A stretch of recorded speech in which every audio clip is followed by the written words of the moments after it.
भगवान विष्णु ने बताया तुलसी को रोजाना जल देने से कौन सा फल मिलता है। एक समय की बात है, माता लक्ष्मी ने भगवान विष्णु से पूछा, हे नाथ, आप तो तीनों लोकों के स्वामी हैं। आपकी तीनों लोकों में पूजा होती है। सभी आपकी कृपा पाने के लिए उत्सुक रहते हैं। फिर भी आप इस तुलसी के पौधे की पूजा क्यों करते हैं? इसे रोजाना जल क्यों चढ़ाते हैं? मैं इस तुलसी के पौधे को जल चढ़ाने का महत्व जानना चाहती हूँ। माता लक्ष्मी की बात सुनकर भगवान विष्णु ने कहा, हे देवी, तुलसी साक्षात लक्ष्मी का ही रूप है। तुलसी की रोजाना पूजा करने के कई फायदे हैं और तुलसी को जल चढ़ाने मात्र से ही मनुष्य के कई पाप नष्ट हो जाते हैं। तुलसी को जल देने का महत्व बताने से पहले मैं तुम्हें एक बहुत ही पवित्र कथा सुनाता हूँ। इस कथा के माध्यम से तुम्हें तुम्हारे इन प्रश्नों के उत्तर मिल जाएंगे, इसलिए हे देवी, आप इस कथा को बड़े ही ध्यान से सुनना। भगवान विष्णु ने कहा, हे देवी, जो भी मनुष्य सिर्फ इस कथा को ध्यान लगाकर पूरी सुन लेता है, उसे 100 वर्षों तक तुलसी को जल देने का फल प्राप्त होता है। माता लक्ष्मी ने कहा, स्वामी, मैं इस कथा को बड़े ही ध्यान से सुनूंगी। आप मुझे वह पवित्र कथा सुनाना प्रारंभ कीजिए। भगवान विष्णु ने कहा, देवी, बहुत समय पहले की बात है, किसी नगर में एक ब्राह्मण रहता था। उसका जन्म तो ब्राह्मण कुल में हुआ, लेकिन उसके कर्म नीच प्रवृत्ति के थे। वह ब्राह्मण हमेशा ही झूठ बोलता और गलत तरीके से पैसा कमाता था। उसका मन हमेशा बुरे कर्मों में ही लगा रहता था। वह सदैव ही जुआ, वेश्यावृत्ति और चोरी में ही लगा रहता था। उसने अपने जीवन में कभी भी पुण्य के काम नहीं किए और शास्त्रों का अध्ययन नहीं किया। ब्राह्मण होते हुए भी कभी पूजा पाठ नहीं किया। सदैव ही उसका मन दूसरों के धन पर लगा रहता था और वह दिन में जो भी धन कमाता उसे रात्रि में जुआ और वेश्यावृत्ति में उड़ा दिया करता था। इस तरह वह ब्राह्मण अपने जीवन को पाप कर्मों में ही गुजार रहा था। उसने अपने मुख से कभी भगवान का नाम भी नहीं लिया और ना कभी देवी देवताओं का पूजन किया। इस प्रकार से पाप करते हुए उसे कई वर्ष बीत गए। फिर वह ब्राह्मण कुछ खरीदारी करने के लिए एक नगरी में जा पहुंचता है। उस नगरी के पास में गंगा नदी बहती है और उस नदी में स्नान करने के लिए दूर दूर से लोग आया करते थे। फिर वह ब्राह्मण गंगा जी के किनारे एक आश्रम में ठहरता है। उस आश्रम में अनेक विद्वान ब्राह्मण प्रतिदिन पुराणों का पाठ तथा भगवान की भक्ति में लीन रहते थे। वह ब्राह्मण भी ढोंग करता हुआ वहीं पर उनके साथ रुक गया और उन ब्राह्मणों के साथ रहकर उसे भी भगवान का नाम लेने का अवसर मिल रहा था। वह उसी स्थान पर कुछ दिनों के लिए रुका। फिर वहां पर आए हुए लोगों ने गायों का पूजन करके ब्राह्मणों को भोजन कराया, तो उस ब्राह्मण ने भी उनके साथ बैठकर भोजन किया और भगवान का प्रसाद ग्रहण किया। वहीं पर उस आश्रम में एक तुलसी का पौधा था। वह ब्राह्मण जाने अनजाने में उस तुलसी के पौधे में पानी डालता था। उसके मन में कोई विचार नहीं था कि वह क्या कर रहा है। वह प्रतिदिन सुबह उठकर बाल्टी में पानी लेकर तुलसी के पौधे में डालता था। यह उसका रोजाना का नियम बन गया था। फिर एक दिन की बात है, वह आश्रम में सोया हुआ था, तभी अचानक उसके पास एक काला सर्प आया और उस काले सर्प ने उसे नींद में ही डस लिया और थोड़ी ही देर में उस ब्राह्मण की नींद में ही मृत्यु हो गई। और जब सुबह दूसरे ब्राह्मणों ने उसे इस अवस्था में देखा तो उन्होंने उसके मुख में तुलसी पत्र और तुलसी का जल डाल दिया। फिर उन ब्राह्मणों को पता चला कि उसकी तो मृत्यु हो चुकी है। तब वहां पर यमदूत आते हैं और उस ब्राह्मण को पढ़कर यमलोक ले जाने लगते हैं। रास्ते में जाते हुए वह ब्राह्मण विलाप करने लगा और यमदूतों से कहने लगता है, हे यमदूतों, मुझे कहाँ ले जा रहे हो और मेरी मृत्यु किस कारण से हुई है? तब यमदूत कहने लगे, हे ब्राह्मण, तुमने जन्म से लेकर मृत्यु तक बहुत पाप कर्म किए हैं और तुम्हारे पापों के कारण ही तुम्हें एक काले सर्प ने काटा और जिसकी वजह से ही तुम्हारी मृत्यु हुई है। अब हम तुम्हें यमपुरी लेकर जा रहे हैं। वहां पर यमराज तुम्हारे पाप कर्मों का लेखा जोखा देखेंगे और निश्चित ही तुम्हें घोर नरक में डालेंगे। फिर से वो ब्राह्मण फूट फूट कर रोने लगा और उन यमदूतों से माफी मांगने लगा, किंतु यमदूतों को उस पर जरा सी भी दया नहीं आई और वे उसे मारते हुए यमलोक लेकर गए। जब यमदूत उस ब्राह्मण को लेकर यमराज के सामने उपस्थित हुए तो यमराज के पास बैठे हुए चित्रगुप्त ने उस ब्राह्मण के कर्मों का लेखा जोखा निकाला और यमराज से कहने लगे हैं, धर्मराज, इस ब्राह्मण ने तो अपने पूरे जीवन भर पाप ही पाप किए हैं। इसने इसके जीवन में कभी पुण्य का काम नहीं किया है। यह तो घोर पापी है, इसे तो हमेशा के लिए नरक में डाल दिया जाए। फिर यमराज कहते हैं, हे यमदूतों, जीवन भर पाप करने वाले इस ब्राह्मण को उठाकर ले जाओ और इसे नरक में डाल दो। यमराज का आदेश मिलते ही वे यमदूत उस ब्राह्मण को लेकर नरक की तरफ चल दिए और ब्राह्मण को पीटते हुए नरक में ले गए। वहां ले जाकर उसे खौलते हुए तेल की कड़ाही में डाल दिया, परंतु जैसे ही उस ब्राह्मण को खौलते हुए तेल की कड़ाही में डाला तो वह तेल एकदम से ठंडा और शीतल हो गया। इस घटना को देखकर उस यमदूत को बड़ा ही आश्चर्य हुआ। ऐसा उसके साथ पहले कभी नहीं हुआ था। उस यमदूत ने कितने ही पापियों को उस तेल की कड़ाही में डाला था और वे सभी उस तेल में गिरकर छटपटाने लगते थे, लेकिन जैसे ही वह ब्राह्मण गर्म तेल की कड़ाही में गिरा तो वह तेल अचानक से शांत और शीतल हो गया। इस आश्चर्यजनक घटना को देखकर वह यमदूत जल्दी से दौड़ता हुआ यमराज के पास पहुंचा। यमदूत को देखकर यमराज ने कहा, हे यमदूत, क्या बात है, तुम इतने घबराए हुए क्यों लग रहे हो? फिर वह यमदूत कहता है, हे धर्मराज, आपने जिस ब्राह्मण को नरक में डालने के लिए कहा था, मैंने जैसे ही उसे खोलते हुए तेल की कड़ाही में डाला तो उस भट्टी की अग्नि बुझ गई और वह खोलता हुआ तेल भी बिल्कुल ठंडा हो गया। फिर यमराज कहते हैं, हे यमदूत, यह तो बड़ी ही विचित्र घटना है, ऐसा तो पहले कभी नहीं हुआ था। यमराज विचार कर ही रहे थे कि तभी वहां पर नारद मुनि प्रकट होते हैं। नारद मुनि को देखकर यमराज अत्यंत प्रसन्न होते हैं और उन्हें प्रणाम करते हैं।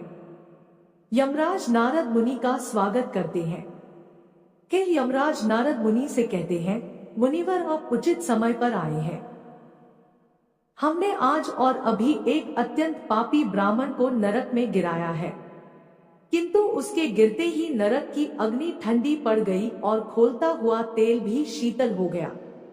तब नारद मुनि ने यमराज से कहा, है धर्मराज, आपने जिस ब्राह्मण को नरक में डाला है वह नरक में डालने योग्य नहीं है, क्योंकि उस ब्राह्मण के द्वारा अनजाने में ही ऐसा कर्म हुआ है जो नरक का नाश करने वाला है। जो मनुष्य पुण्य कर्म करने वाले लोगों की संगति करता है उसे उनके पुण्यों का भाग जरूर मिलता है, और यह ब्राह्मण तो कई दिनों तक भगवान के भक्तों के साथ रहा है। इस ब्राह्मण ने आश्रम में रहते हुए रोजाना तुलसी में जल डाला है, इसलिए यह ब्राह्मण बड़ा पुण्यात्मा बन गया है और इसके सारे पाप नष्ट हो गए हैं। यह ब्राह्मण अब स्वर्ग लोक में जाने का अधिकारी बन गया है। इस ब्राह्मण ने अनजाने में ही इतना पुण्य कमाया है जो कई जन्मों तक मनुष्य को प्राप्त नहीं होता है।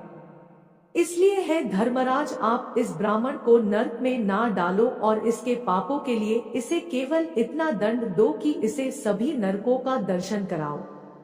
नारद मुनि की बात सुनकर यमराज बहुत ही खुश होते हैं और उस ब्राह्मण को नरक से निकाल कर लाते हैं और अपने यमदूतों से कहते हैं, हे यमदूतों, इस ब्राह्मण को ले जाओ और संपूर्ण नरकों का दर्शन कराओ।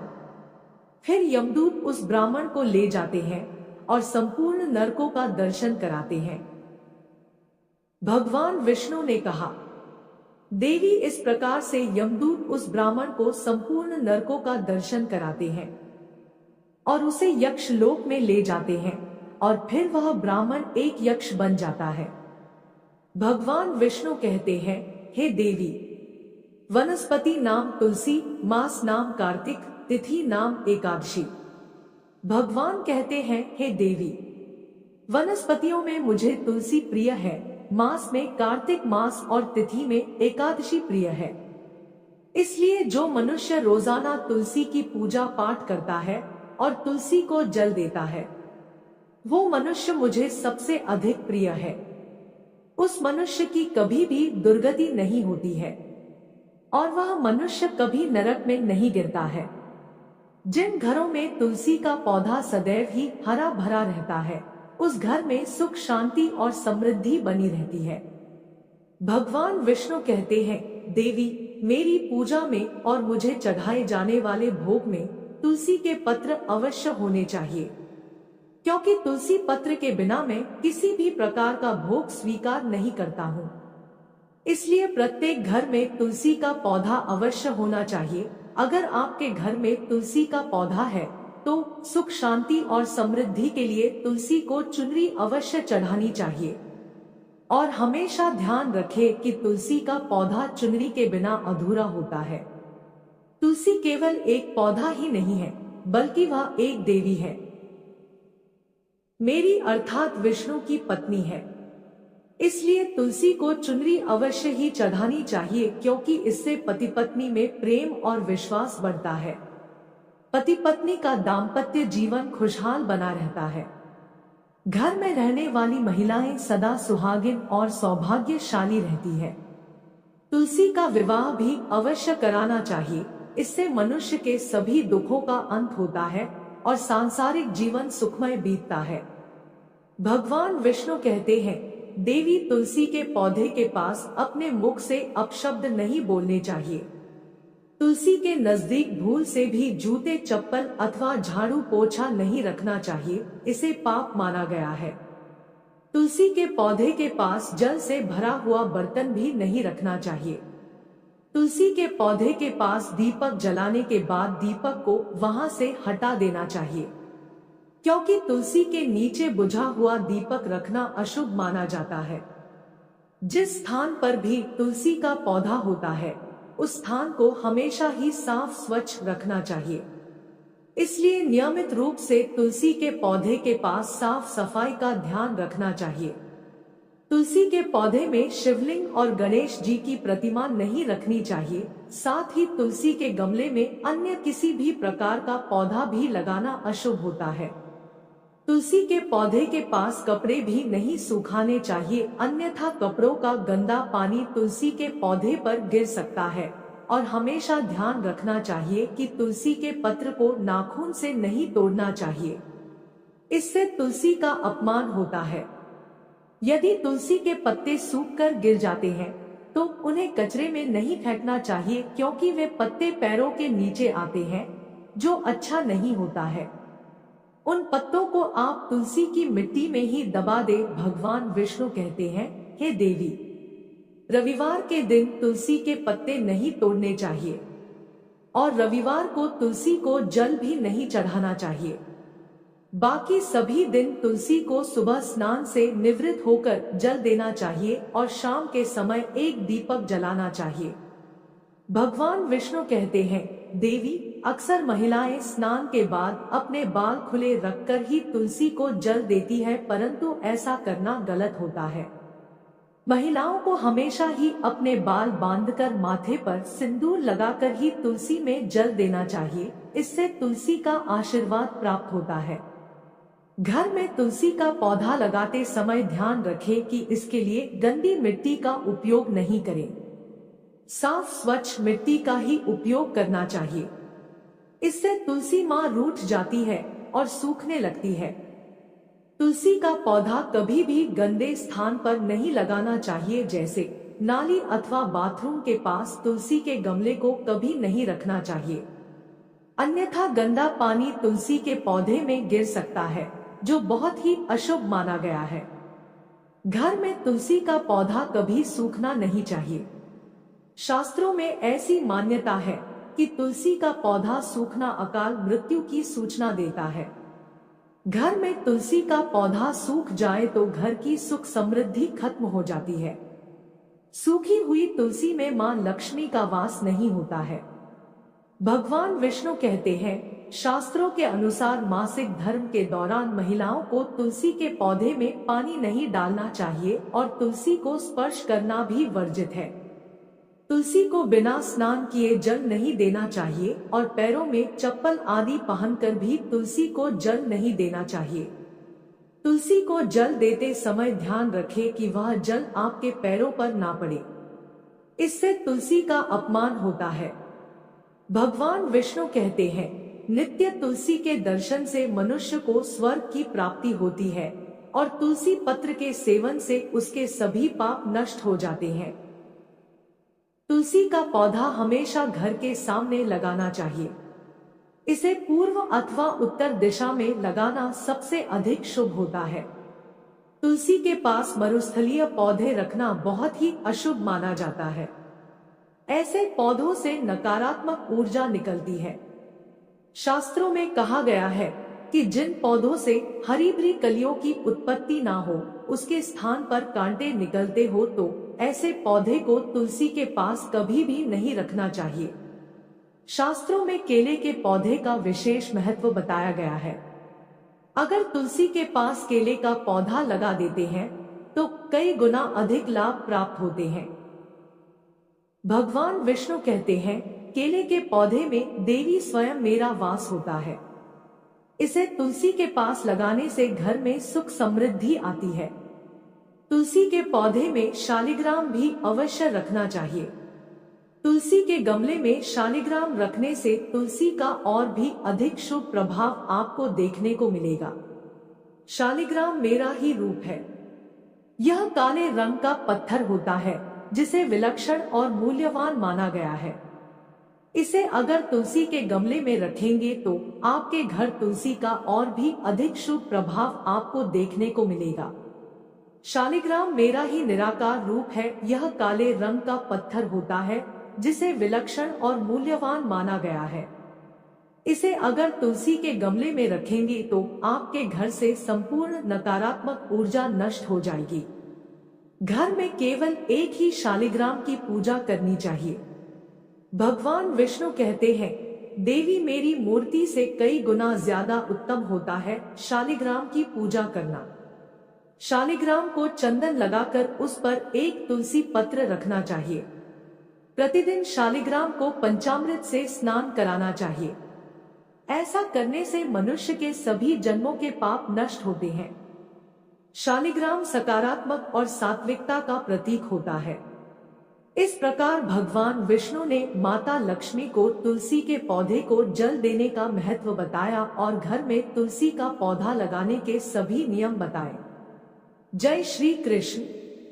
अगर वीडियो पसंद आई तो हमारे चैनल को सब्सक्राइब करें। धन्यवाद।